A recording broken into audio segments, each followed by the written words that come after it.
All right, let's get right into it. If there's one thing you have to burn into your brain for the pediatric NCLEX, it's this. Kids are not just tiny adults.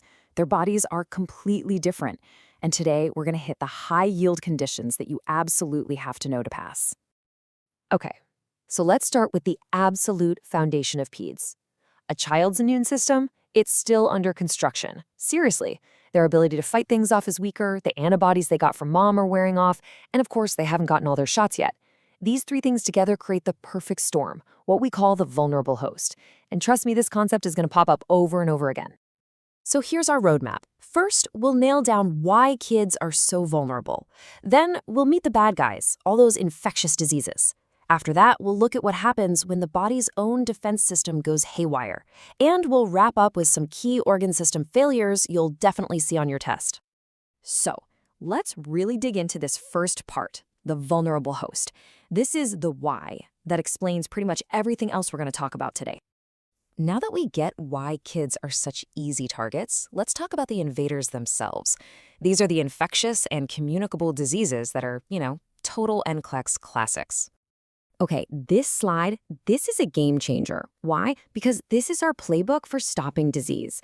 Every single thing we do as nurses, from washing our hands to putting a patient in isolation, is all about breaking one of these links in the chain. So this isn't just some theory, it's the core of infection control. Let's do some rapid-fire association, because you've just got to know this stuff.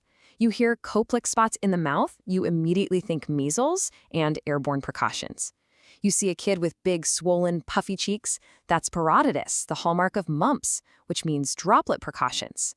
Varicella, or chickenpox, is the tricky one. It's a double whammy, airborne and contact. And that rash will have lesions in all different stages.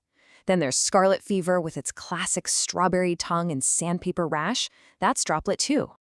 And it's not just the big viruses. You've got these common pests too. Head lice, or pediculosis capitis. So itchy, right? And remember, they're spread by direct contact. They do not jump or fly.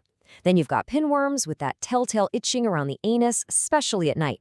And you can't forget impetigo. You see those honey-colored crusts? That's it. For all of these, the NCLEX will hit you hard on parent education about hygiene and stopping the spread. So, we've talked about threats from the outside. But what happens when the body's own defense system turns on itself? When it becomes the enemy? Well, that brings us to our next set of conditions.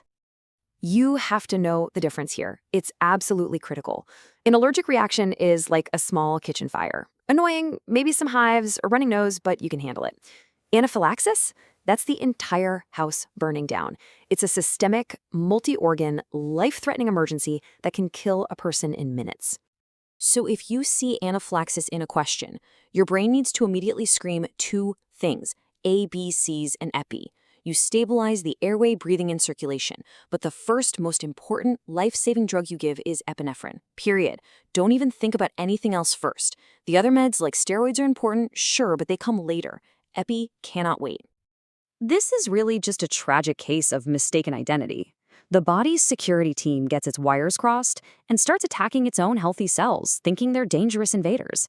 It's a case of friendly fire, and that constant internal battle leads to all the chronic inflammation and damage we see in these diseases. The NCLEX loves to play match the symptom to the disease, so let's make it easy.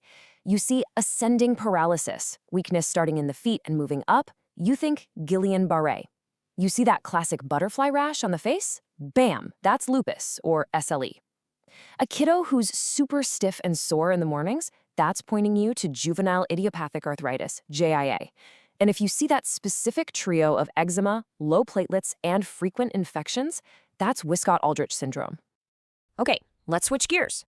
We're moving on to two other body systems that are super high yield on the exam: the genitourinary, or GU system, and the integumentary system. The skin. This is a classic NCLEX trap, so listen up. You have to know the difference. For glomerulonephritis, think inflammation after a strep infection. The kidneys are leaking blood, so you get tea-colored urine and high blood pressure. With nephrotic syndrome, the kidneys are leaking massive amounts of protein. That leads to frothy urine and severe all-over swelling called anasarca, but usually with normal blood pressure. Blood versus protein, that's the key. So picture this NCLEX question. A child had really bad, maybe even bloody, diarrhea last week. Now they're pale, have little bruises, and they aren't making much urine. When you see that story, your brain needs to be screaming HUS.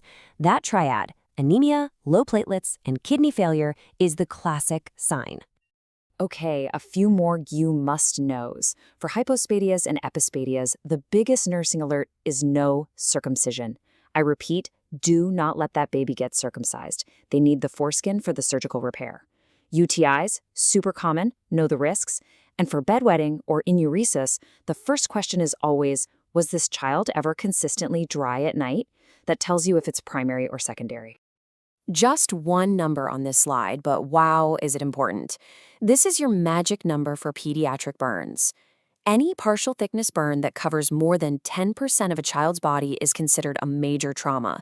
That's your automatic ticket for a transfer to a specialized burn center. 10%. Remember it. All right, you've taken in a ton of information.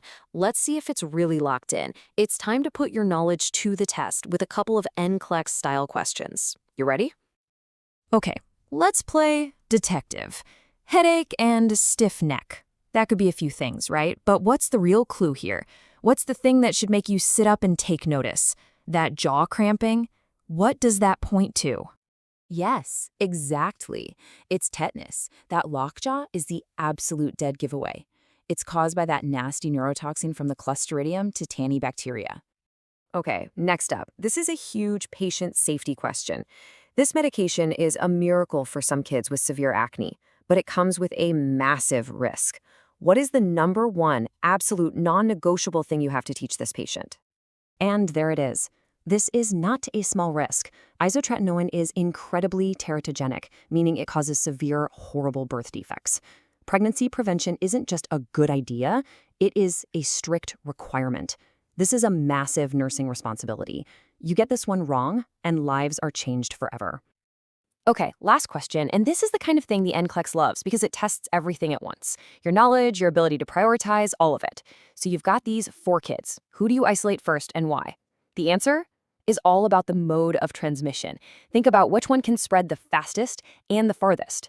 Thanks for joining this explainer. You've got this. Now go ace that exam.